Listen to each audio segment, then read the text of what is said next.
Bem, nós vamos ver hoje uma pequena apresentação sobre esse artigo, o Morar no Pajeú, a Casa de Fazenda Novecentista, que os autores sou eu, Walter Otto Nantes Júnior, mestre da UFPE, o doutor Leonardo Augusto Gomes Castilho, também da UFPE, como orientador, e o co-orientador Adailton Laporte de Alencar, doutor também da UFPE. O tema do meu estudo foi o viver e o morar, né? E a principal motivação dessa pesquisa para essa região que eu estudei, que foi o Sertão do Pajeú, foi minha ligação familiar. Eu, por parte de mãe, eu tenho, os meus avós possuíam fazendas, todos dois eram da região, né? Isso foi um aspecto que para mim foi importante, não pela ligação em si, mas por acreditar que essa convivência prolongada com a região evitaria de eu cair em algumas armadilhas, né? Que acontece algumas vezes quando se trata do sertão, e tratar a região de uma maneira um pouco caricata. Outro aspecto que eu sei que é um pouco um chavão acadêmico, mas é porque Pernambuco, por ter tido um litoral muito rico, né, por conta da cana-de-açúcar, terminou que tem um patrimônio histórico, arquitetônico e de imobiliário, de design imobiliário, muito grande no litoral. E terminou por ofuscar o sertão, ficou um pouco abandonado, especificamente em relação a estudos acadêmicos. A problemática, as duas perguntas que me moveram, principalmente nessa pesquisa, foram: quais seriam os aspectos característicos e particulares da arquitetura e do design do mobiliário dessas casas de fazenda? E a outra, que é um aprofundamento dessa,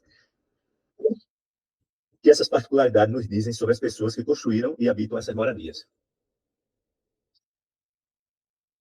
O locus onde aconteceu minha pesquisa foram 5 casas de fazendas, localizadas exatamente no sertão do Pajeú, no alto sertão do Pajeú, que é exatamente essa região onde aparece nesse mapa no canto esquerdo superior, onde Pernambuco entra na Paraíba, né? É uma região onde a gente nem sabe direito quando está em Pernambuco ou quando está na Paraíba.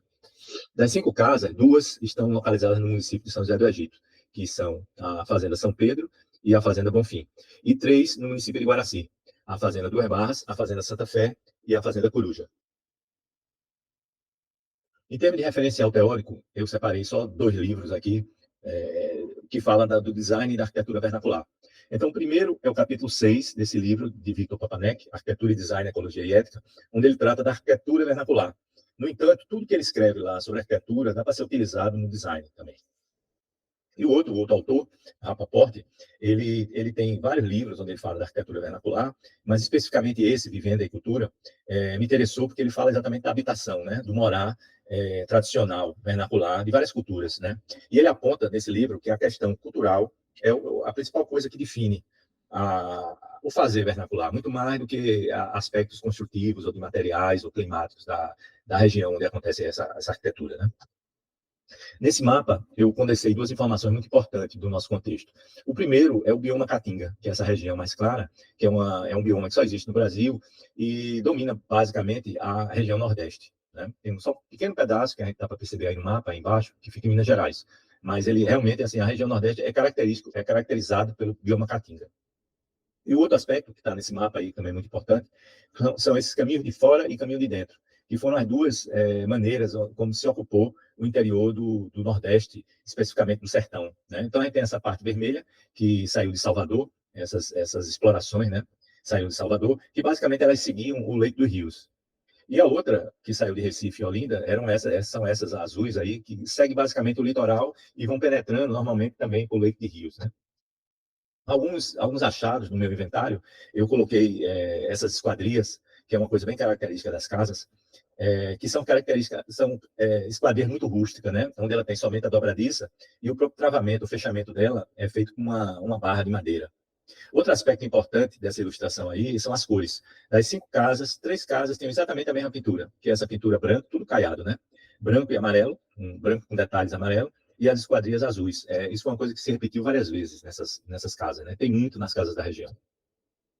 Aí 2 desenhos de fachada, no caso a Fazenda São Pedro e a Fazenda Bonfim, onde a gente percebe que elas têm o aspecto inicial da casa, né? Antes de ganhar o alpendre, antes de ganhar o terraço, que foi uma coisa que foi colocada com o tempo, a casa foi crescendo, é uma coisa que acontece muito também nessas casas, elas irem crescendo com o tempo, né, organicamente, é que elas têm um aspecto de uma casa de cidade, né? Aquela casa que é colada uma na outra. Uma foto do interior da casa da Fazenda São Pedro, onde a gente percebe alguns aspectos bem característicos, né? Então, a primeira coisa que eu vou chamar a atenção é sobre o fato das alvenarias não irem até o teto. Isso proporciona essa leitura espacial do espaço de uma vez só, né? Você olha e você já percebe exatamente todo o espaço, né?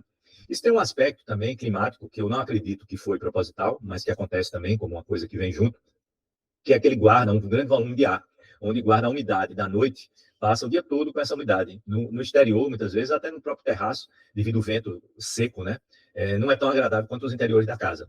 Outro aspecto dessa foto aí, que é importante também, é que a iluminação, essa foto foi tirada só com a iluminação zenital, a luz que entra pelas telhas de vidro, que normalmente elas têm distribuída, né, em todo o telhado. Um aspecto aí da decoração, duas coisas que eu vou chamar a atenção, é que a decoração, a ambiência dessa casa é muito seca, né? Eles não têm praticamente tecidos, tipo cortina, tapete, nada disso, né? A casa é muito seca. E outra coisa são essas fotos na parede, onde muitas vezes se forma uma verdadeira árvore genealógica nas paredes, né? As casas vão passando de pai para filho e as fotos vão ficando. E de maneira que você tem a sua família toda representada nas paredes. Alguns exemplos de imobiliário que eu pesquisei, né, alguns achados aí, esses daí foram todos imobiliário vernacular, né, que a gente percebe, foram feitos com madeira da região, cedro, no caso, que era uma madeira que tinha muito, se usava muito, hoje em dia é uma madeira extinta, que não tem mais. Isso daí foi um dos achados da minha pesquisa, que é uma planta modelo, né? Eu, quando chamo de modelo, eu estou usando uma definição de Rappaport, onde ele considera modelo uma planta que vai se aceitando por toda a comunidade e, a partir de um certo momento, ninguém discute mais como se faz uma casa. Todo mundo aceita essa casa como uma coisa já discutida. Não tem mais discussão sobre a organização interna, né? Sobre esse zoneamento.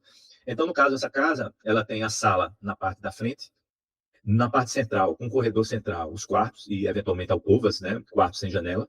E, ao fundo, a cozinha, depósito de alimentos, esse tipo de coisa.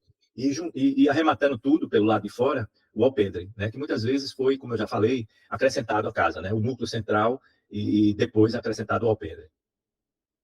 Alguns aspectos, eu vou falar alguns aspectos agora característicos da casa sertaneja. O primeiro que eu vou falar é o terreiro, que é esse espaço externo da casa, que é sempre mantido bem limpo, com pouco mato, né? Onde você tem uma visão do exterior bem ampla, né? E ele é uma coisa bem característica dessa casa. É o lugar onde as pessoas chegam e as pessoas saem sempre através do terreiro. É um local de encontro também, né? No final da tarde, no começo da manhã.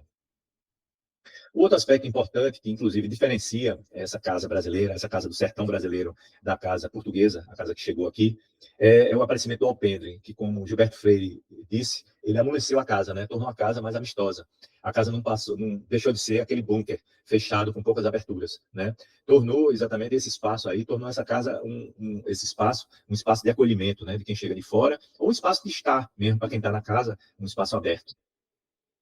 Outro aspecto aí bem característico é exatamente a localização da cozinha, que a localização da cozinha na casa portuguesa, na casa europeia, de maneira geral, era bem central, por conta exatamente do calor que gerava, que era interessante para as pessoas ter esse calor, preservar esse calor na casa. Aqui, devido ao clima, é exatamente o contrário. Então, essa cozinha foi jogada exatamente para o lado de fora da casa. Algumas considerações finais que eu fiz no meu trabalho é a origem dessa casa sertaneja, que é exatamente um desenvolvimento da casa que chegou com os portugueses e se adaptou ao clima e também à cultura, né? A cultura indígena e a cultura africana que já estavam aqui na região, que terminaram influenciando não só nos aspectos construtivos, como também alguns aspectos culturais. O modelo que eu identifiquei, esse modelo que eu mostrei, um modelo que se repete, das 5 casas, 4 casas têm exatamente a mesma planta, que é compatível exatamente com o estilo de vida da região, né? Inclusive, esse próprio estilo de vida vem mudando. Atualmente, por exemplo, a maioria dessas casas não é mais habitada o tempo todo. Ela é habitada em finais de semana ou em férias, exatamente porque um aspecto é que, como as estradas melhoraram, as condições de transporte melhorou, as pessoas se acostumaram a viver na fazenda, a viver na cidade e ir na fazenda só trabalhar ou passar um final de semana, mas viver mesmo na cidade. Isso é uma mudança. E as outras mudanças dizem respeito mais aos aspectos construtivos, né? Hoje em dia, com a industrialização, a própria questão econômica também influencia nisso. O mobiliário, muitas vezes, é um mobiliário comprado pronto, de MDF, e não mais um mobiliário vernacular ou de madeira feito na região, como era antigamente, né? Da mesma maneira, a construção, com esquadrias já comprada pronta, né? Tem uma grande modificação. Esquadrias industrializadas de alumínio substituindo as esquadrias de madeira, isso são tudo modificações que estão ocorrendo atualmente nesse sertão, nessa região especificamente, né? Como desdobramento da minha pesquisa, do meu artigo, possivelmente eu pretendo, a partir do modelo que eu desenvolvi, dessa análise do design e da arquitetura paralelo, me aprofundar, talvez em outra região, ou crescer meu escopo, alguma coisa por aí. Obrigado.